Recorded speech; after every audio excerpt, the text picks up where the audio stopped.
I'm in the mood to make a video about meditation, and I'm not someone who formally meditates, and this could be completely off base, but I thought I'd share what I think I know about meditation from my very limited studies and limited experience of this. Well, the only kind of formal meditation that I've ever really attempted is Zazen, which the Zen Buddhists do. And Zazen means just sitting, and it's where you get into the lotus position and you just sit there, and you're not trying to put yourself into any kind of altered state of consciousness. You're not trying to force anything. You're just sitting there. You're not even trying to stop thinking. You're just letting whatever thoughts want to come through your mind come through your mind. It sounds very boring.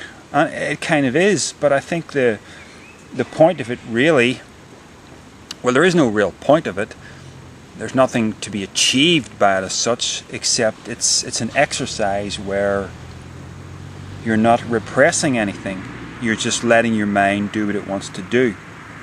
But I've very limited experience of this, so I don't really know whether it yields much. And when I say yields much, I'm speaking as if there's a point to it, as if there's something to be achieved, when really it's just something you do that centers you, that calms you, I guess.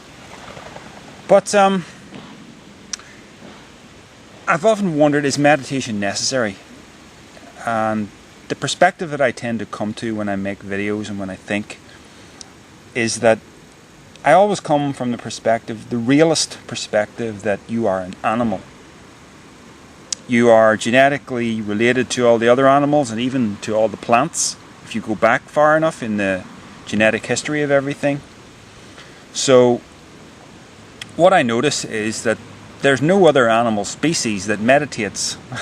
So since we're just an animal, not the image of God, as Christians would maintain, how important can meditation really be?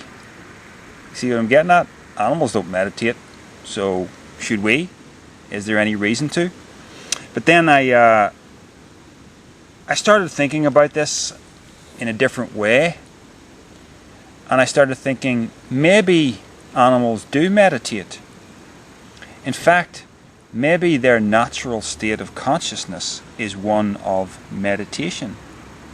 And it probably all hinges on how you define meditation. What do you mean by that? And then I started looking at my own experiences of what I could possibly consider meditation. And I find that I have been doing something that could be called meditation for a long, long time. And I've been doing it in many ways, but mostly it's just, going for a walk. Now, for instance, I'm just back from a bicycle ride here, which is something I do quite regularly. And I have a particular circuit that I like that starts at my house, and it goes immediately into the countryside, and it winds its way around in a big circle of about 4, maybe 5 miles, and it deposits me back where I live, which is not too far from here. And if you were thinking in a purpose-driven fashion, like everything has to be done for a purpose, if the purpose of doing that was to get back to your start position, which was my house, then what was the point in doing it?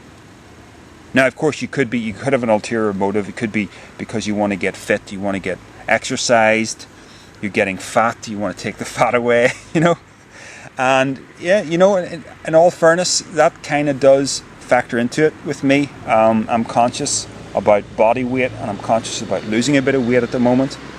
But for the most part, when I decide to go on that circuit on my bicycle, I'm not doing it to get to the end of the circuit. If that were the reason I were doing it, there'd be no point in starting it. I would just be in my driveway, put my foot on the pedal of my bicycle, and instead of going on the journey, just put the bicycle away in the garage again. You know what I mean? No, the point of actually doing the circuit is to be in that experience. And what I'm really talking about is, every moment of that circuit that maybe takes me, I don't know, half an hour, 40 minutes or whatever, depending on what speed I go in. And I don't go fast because I'm trying to actually enjoy it. The whole point of every moment of that is to be in that moment, wherever that moment might be, because I'm enjoying it. It's an experience of the now. Now, that is the natural state that animals seem to be in for the most part. Have you ever seen, you take a dog for a walk and you're maybe around some plants and things and trees, and that dog is just loving every minute of it, and it's fascinated and it's constantly stimulated by what is in its vicinity right there in that moment. It's in the now. It's not constantly looking into the future.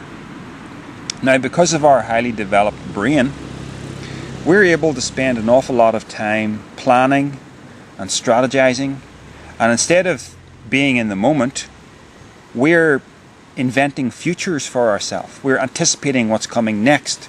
We're planning what we want to be doing 2 hours from now instead of enjoying what we're doing now. And I guess the most obvious example of that is when you're at work, and if you don't enjoy your job, you're thinking about getting home.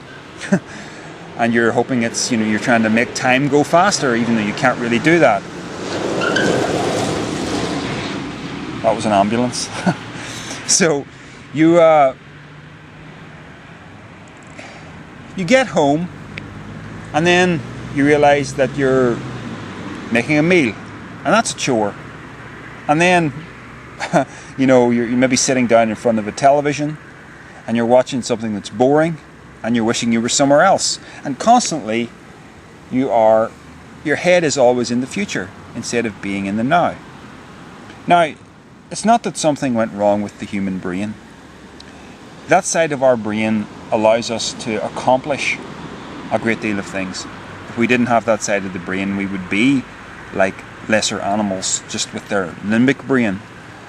But we can do a whole lot more. We have a whole internal world going on up here of the imagination that animals don't have, that lesser animals don't have. And I say lesser animals, that's an awful expression, isn't it? They're just not evolved in the same way that we are. So, to pull this back on topic of meditation, anytime I take my head out of that anticipation and planning and looking to the future and start looking around me and appreciating the moment that I have around me right now, that is like a moment of meditation. That is the meditative state. It's not an altered state of consciousness, it's just being in the now, being here. And it's important because this is where life happens. It happens in the experiences that you have. And it's possible to develop such a complex of always looking into the future, always trying to move on to the next thing. As soon as you've accomplished one thing, it's the next thing, it's the thing after that, and you're halfway through that project and it's on to the next thing, and you never actually stop, which means you never actually really properly live. So I didn't really, years ago when I would take walks, and I used to love this walk I would take on a beach when my family owned a caravan at a village by the sea. And I used to take that walk 3 times a day, and I would just be enjoying the scent of salt water in my nostrils and hearing the waves, and also hearing some nice music that I'm listening to, feeling the cool breeze on my face, and just walking along that beach on my own and just loving every minute of it and feeling totally centered and calm and right within myself. And I didn't call it meditation, but I think that's what it was. Just like when I was out on that bicycle a little while ago, I was meditating without trying to meditate.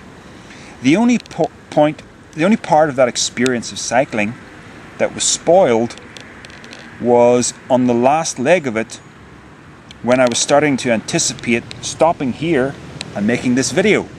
And then my mind was pulled out of the present moment, and started thinking about all the things that I wanted to say in this video about meditation that I was going to make. And it was very hard to pull myself back into just the experience of being on my bike. So, in conclusion, if we define meditation in the way that I'm defining it, that it's not necessarily a formalized practice, then we do it all the time. Animals do it. And when you see a man out walking his dog, he's probably doing it. Of course, he may be daydreaming about the future, which isn't really meditation. Or am I wrong? Maybe it is. I don't know.